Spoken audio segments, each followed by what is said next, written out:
Hello everyone, welcome back to Roughing the Competition. My name is Brant and this is Trevor, and today we're going to be doing Week 7 of the NCAA key matchups. Yeah, Week 6 brought us some interesting contests. We saw the Florida Gators upset the LSU Tigers down in Gainesville, that wonderful swamp game. We also saw the Red River Shootout, where Texas took apart Oklahoma despite Kyler Murray's excellent efforts at coming back. Told you Texas was going to win. Yeah, I know. You told me Texas was going to win. Oh, well.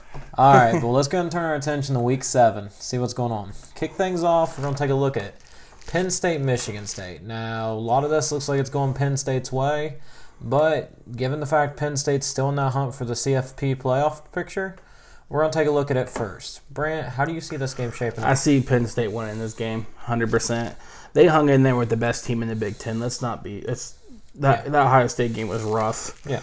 And McSorley continues that dark horse Heisman race. Yeah. He has over 1,000 yards passing and over 400 running with 16 total touchdowns. I just think that McSorley gets it done here against Michigan State. Yeah, I'm in the same boat with you. Penn State can control the tempo. Now, one thing I did notice interesting taking a look at this matchup, Michigan State's only allowing 33 rush yards a game. Now, I feel like that's an outlier at the moment. A lot of teams that they've played haven't been able to really get the run game going, and they haven't really had super strong competition on that front. It'll be interesting to see who wins that push versus shove, because if Michigan State's run defense can keep this game close, maybe there's an upset brewing there for the Spartans. But I'm with you. I don't see it. Penn State's going to win. McSorley gets it done. We agree? Yeah, we agree. Holy crap. It'll change soon. I have a feeling this next one it might change. Okay. All right, let's take a look at this one. We're going to stay in the Big Ten. Another big matchup looking at the playoff picture. Wisconsin versus Michigan. Now, Wisconsin comes in here ranked 15, Michigan 12. Both of them do have a loss on the season, but as we know, those early losses don't mean a whole lot in the playoff picture. Wisconsin dropped a game at BYU, a team that's still done fairly decent throughout the year. And Michigan dropped to Notre Dame, who's still very hot and very much in the playoff picture themselves, maybe even a leading candidate as we go into the second half of the season. With that said, this game's going to be in the big house. And Brant, I don't know about you, but I'm feeling good about Michigan here. What are you thinking? I'm not feeling good about Michigan at all. Yeah. I think Wisconsin can control the clock with Jonathan Taylor. Man's going for about 900 yards already on the season. Yeah. I think with them controlling the ground game, and that offensive line's always beefy. Yeah. Always good. I just think Wisconsin can get it done here in the big house. Yeah, but I say those hung mollies up front for Wisconsin have for years made it tough for everyone else. But I think this is a big game for Harbaugh and company. And if they want to really show that they're a team to mess with in the Big Ten, you got to get it done here. You got home field. It's a ranked opponent. It's not Ohio State. It's not Notre Dame. It's not a team that's just better than you. This is a team that you can beat and should beat. I think you found your offense the past couple weeks. I think you're going to use that momentum to get you past Wisconsin here and really set yourself up to be in the picture for the second half of the season. That's interesting. Mm-hmm. All right, let's turn it over to our third matchup here. We're going to take a look at UCF and Memphis. Well, once we get the monitor to work with us. No love from the monitor? Maybe.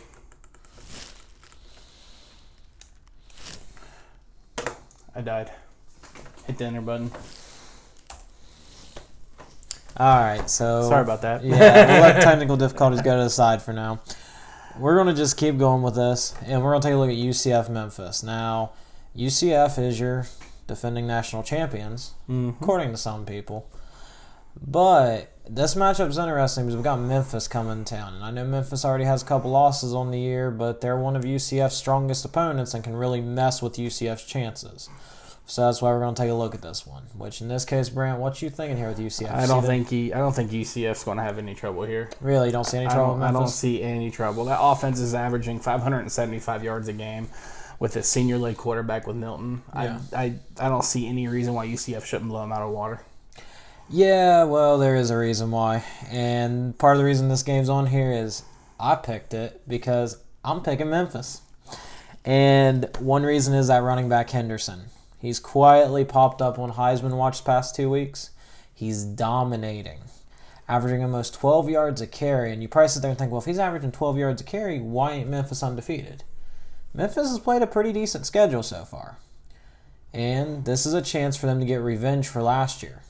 Last year they dropped 2 games to UCF, if I'm correct. I know they lost during the season. I believe they lost conference title game.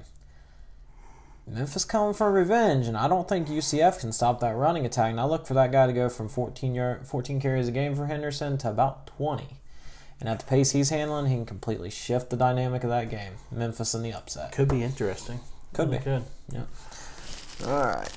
Let's move on to matchup 4. All right. Now this is a big one. Oregon versus Washington. It's going to be in Eugene, so we're going back to the Autzen Zoo. And we all know I love Oregon. I love the Autzen Zoo. But first, let's take Brant's side of this picture. I have your Oregon Ducks winning this game. Really? If you guys watched the Pac-12, I have Oregon doing pretty well this year. You did. And I think Justin Herbert's the reason why they win this game. Yeah. I don't think the Washington defense is that great. And with 1,400 yards passing and 15 TDs on the season, I think Herbert is going to be able to control the air game. Yeah, it's weird that you brought up Herbert. This is a matchup of 2 guys in the Heisman race. It's Herbert versus Browning.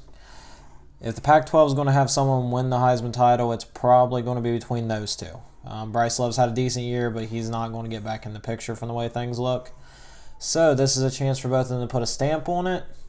And I love Oregon, but I probably look like a traitor after that outlook because I got them losing. I think Browning gets it done. This is a big win for him, big chance for him not only to cement his Heisman candidacy, but to remind people why he's projected to be a top quarterback in this next draft. I got Washington winning, taking care of business. Oh, you're going to feel real bad if your Oregon Ducks win this game, aren't you? Nah, I'm going to be happy for them. I'm going to be happy if I'm right, too. All right, so we got one more game here. Let's turn our attention to the big one. Georgia versus LSU. Now, this is a big matchup. LSU's had a rough run of things already. They've had to play Miami, who they beat. Then they turned around, went to Auburn, pulled that game out. Then they visited Gainesville, and unfortunately, Florida got them late. Now, they have a matchup this week with Georgia, and here in a couple weeks, they have that dreaded matchup with Alabama. Now, Brant, do you see LSU having a chance of getting this done against Georgia? I actually do. Yeah? I know it's surprising. They're back at home. Yeah. Death Valley. It's no place like home. And I think Burrow, with him getting those picks out of the way, because he hasn't thrown one until last week. Yeah, and he threw 2, unfortunately, in the final quarter. Yeah, and I just think with him getting that out of the way and getting that kind of that, okay, I've thrown one now, let's just keep moving on. Yeah. I think they'll be able to control the game with the run game, though. Yeah. With defense, that LSU defense is probably one of the tops in the SEC. It is right behind Georgia and Bama. So it's going to be low scoring. Yeah. And I think it's going to be very close, but I think Tracy's going to walk off. Yeah, you think Tracy's going to have another walk-off like he did against Auburn? Yep. Yeah. Well, I'm not going to differ too far from that, but I am going to have a little different logic. I do think it was good for Burrow to get those picks out of the way. Unfortunately, the loss in Gainesville does hurt, but that Florida team is better than we think. They finally found an offense, found some rhythm, and that defense has a lot of talent. I don't think he makes that mistake again, and I think he's going to keep with Georgia. But the kid on the other side you got to watch is Jacob Fromm. Keeps coming up in the Heisman race, too. He has a chance here to cement his legacy and really show that Georgia is that team to compete with Bama. But I don't think he can handle the environment of Death Valley there in Baton Rouge.